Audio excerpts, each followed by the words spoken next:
a chair, an orange, a filter paper are all examples of matter. Hello everyone and welcome back to Chemistry Clarified. My name is Abbas Abdurrahman, and in the last video we talked about chemistry, which is the study of properties, composition and structure of matter. Now that matter we are going to be emphasizing on it today. A very common definition of matter is anything that has mass and occupies space.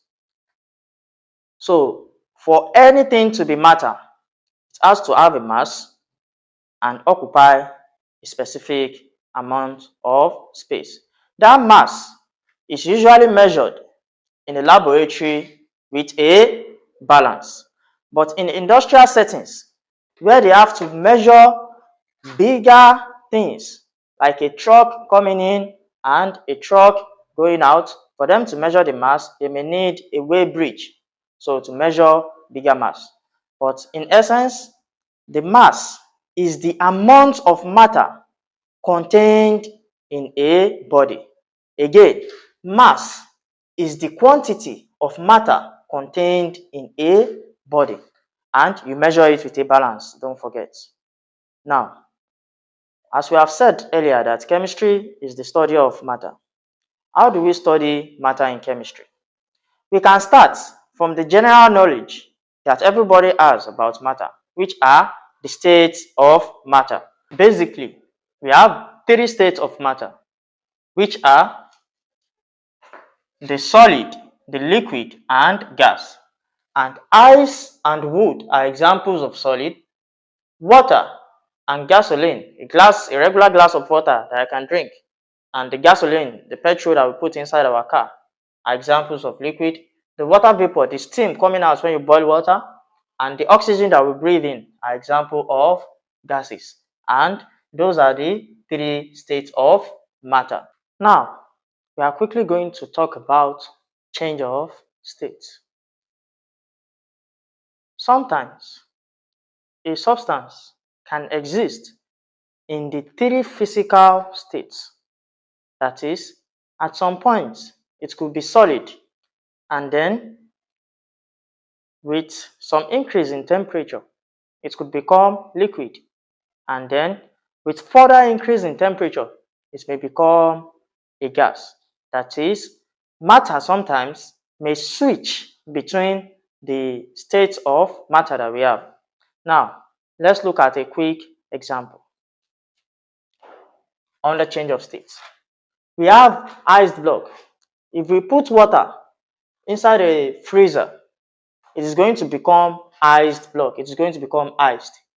Now, if we take it out of the freezer and the atmospheric heat gets to it, what happens?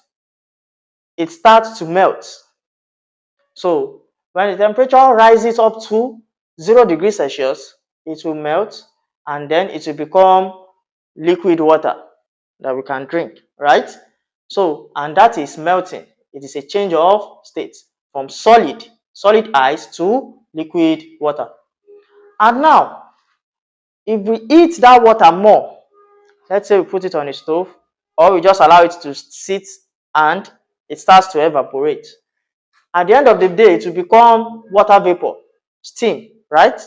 So, and from liquid to gas, and that is evaporation. That is, a change of state is occurring from the liquid state to the gaseous state. Now, the reverse can also happen. If you cool down this steam, it can become water back. That is why sometimes you see droplets on the lid of your pot, droplet of water. Those are steam that has escaped from the pot of the water before, and then they condensed back. So going from gas to liquid is what we call condensation. The water vapor becoming water back is called condensation. And then if you put the water back into the freezer, it will become ice back. That process is called freezing or solidification. And all these things are under change of state. Those are the most common change of state, but there is one which is a little bit mysterious. That is, regular things, they go from solid to liquid and from liquid to gas. But there are some substances that do not do that. They do not go through the liquid state. Instead, they go through a process called sublimation. So their type of change of state is sublimation. That is, they go directly from solid to gas without passing through the liquid phase at all. An example is dry ice. So I don't know if you are conversant with dry ice. It is sometimes used in decoration in weddings. So you can search it up and see how it behaves. So dry ice, it doesn't go through liquid state at all. Once you bring it out, it just starts to become gas. Another example is camphor. This camphor too does the same thing. It sometimes it doesn't pass through the liquid phase. Remember, we are talking about how we can study matter in chemistry. And we have talked about looking at it from the state of matter perspective. And we have also talked about the changes of matter. Now, let's talk about the properties of matter. In chemistry, we can characterize matter, that is, assign properties to them based on two parameters. The first one is the physical, and the second is the chemical. That is, we have the physical properties of matter and the chemical properties of matter. Now, let me break this down. The physical properties are the characteristics of matter associated with physical changes. What does this mean? The things that you can see about matter around you, the things that you can touch, the things that are happening on the surface, on the physical level, that you can easily interact with and see the process are the physical changes. Now, we have some examples here. One example is change of state. Remember the change of state we just talked about? Things like boiling, evaporation, freezing, sublimation, condensation, and melting. Now, one key takeaway is this. When we are talking about physical properties, no new substances are formed. So, if water should evaporate and become gas, it is still water. It is not a new substance. It is just still water in gaseous form. Because if you condense it, it will become water back. So, now, hardness of substance. How are the particular substances? Some substances like metal are very, very hard, and compared to non-metals, which are not as hard as metals. So we can talk about that because that is what we can see and we can use to classify matters as these ones having a property of having a very, very high hardness, and these ones, they are relatively softer. Now, we can also talk about density. It's an example of physical properties. Boiling and melting point. We all know that water has a boiling point of 100 degrees Celsius and a melting point of 0 degrees Celsius. So all those things are still on physical properties. Now, crystalline form. When we are talking about structure of substances, we are going to talk more about crystalline form. Solubility. We know that salt dissolve in water. Sugar dissolves in water. So all those things are physical properties. Color. We know that a sugar has a white color, so has a salt. We know that a sugar tastes sweet, and if somebody should pollute the air now, that is, the person should fart, you are going to perceive an odor. That gas is a matter. That gas that the person passed out is a matter, and then one of its physical property is a bad odor. So that is on physical properties. Now, coming to chemical properties. When we are talking about the chemical properties of matter, they are the characteristics of matter associated with chemical changes or reaction in which new substances are formed. To put this into summary, when it is a chemical property, a new substance has to be formed. That is, there has to be some rearrangement. A chemical change has to occur. Something we necessarily might not see. Something that is not happening on a physical level. An example is burning of wood. If you burn down a wood, you are going to form new substances. You started with a wood, you burn it down, a reaction occur. That is chemical change, it occur. That reaction is combustion reaction. The reaction of that wood with oxygen. So you started with a wood. You are going to be left with new substances like ashes and some gases like CO2. Now, another example is rusting of iron. When an iron is new, it has a metallic luster, shiny and nice to see. But if you leave it outside and you allow it to undergo some chemical changes, so it is going to be oxidized, that is, it is going to be reacting with oxygen, and then it will form this brownish iron rust that you don't really like again. So that's an example of chemical property, because a new substance called iron rust has been formed. Now, fermentation.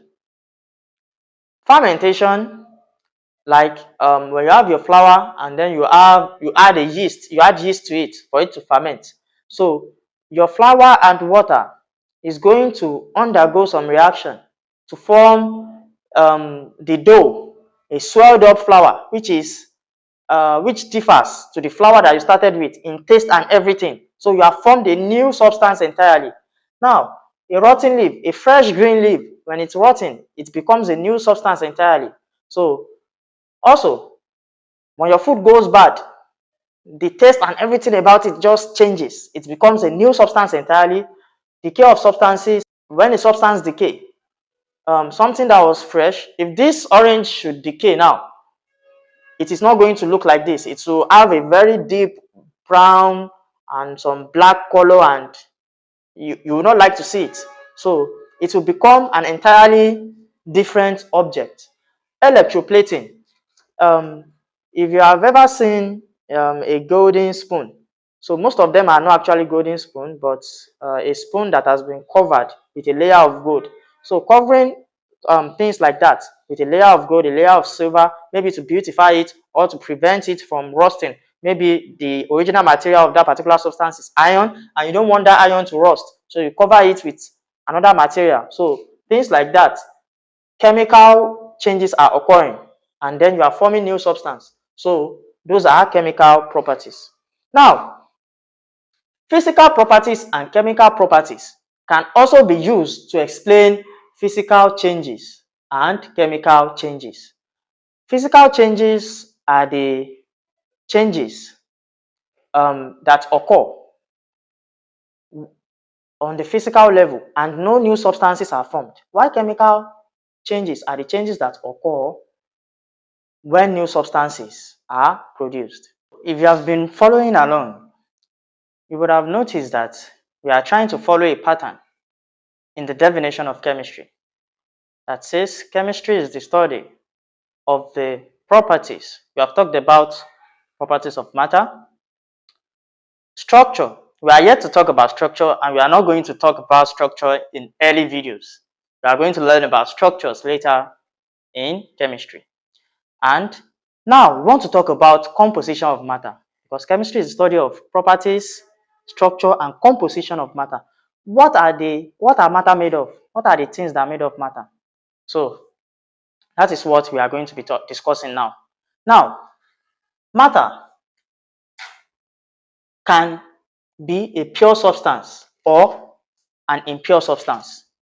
Matter, again, can be something that is pure or something that is impure. If that thing is impure, then you call it a mixture.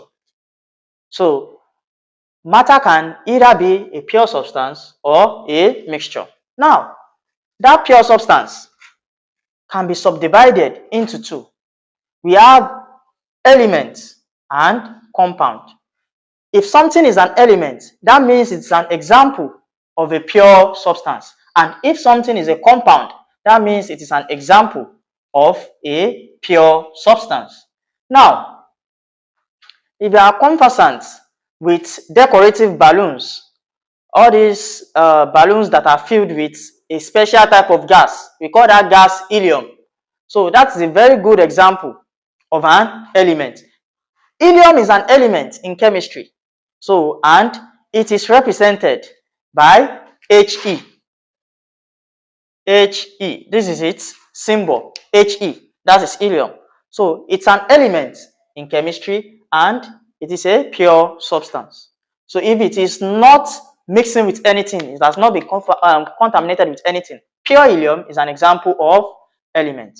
Now, water is an example of compound.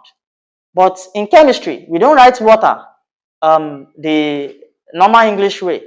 We represent it with H2O.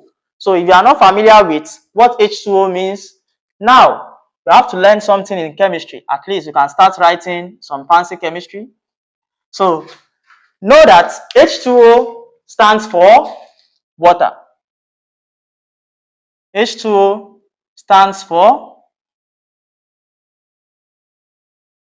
water. So when next you see H2O, you know they are talking about water in chemistry. Now, water is an example of a compound. Why? I'll tell you the reason. Remember, helium that is an element is represented by He. So that should tell you something. In chemistry, we represent elements with some letters. Now, this H that you see, this H is representing something, and that thing is hydrogen. Hydrogen is an example of an element. Now, what does H2 means? It means you have two hydrogen, and O is representing oxygen. O is representing oxygen. So, when you have two hydrogen, combining with one oxygen to form water, that is a compound. A compound is the combination of two or more elements simply put together. But if you still have something that is only water, that is an example of a compound and a pure substance. So H2O, pure water that has not been mixed with anything, is an example of a compound. Now, that is on pure substance. How about impure substance or mixture? Substances that are not pure. We have two types. We have the heterogeneous mixture and then we have the homogeneous mixture. And what is the meaning of all these fancy words? Heterogeneous mixture simply means a mixture that is not uniform. The composition, the constituents, the things that make up the mixture are not uniform. For instance, when you have sand and water, this is an example. This is a mixture of sand and water. This is sand and this is water inside this particular beaker. This is an example of heterogeneous mixture because the constituent at the top is different from the constituent at the bottom.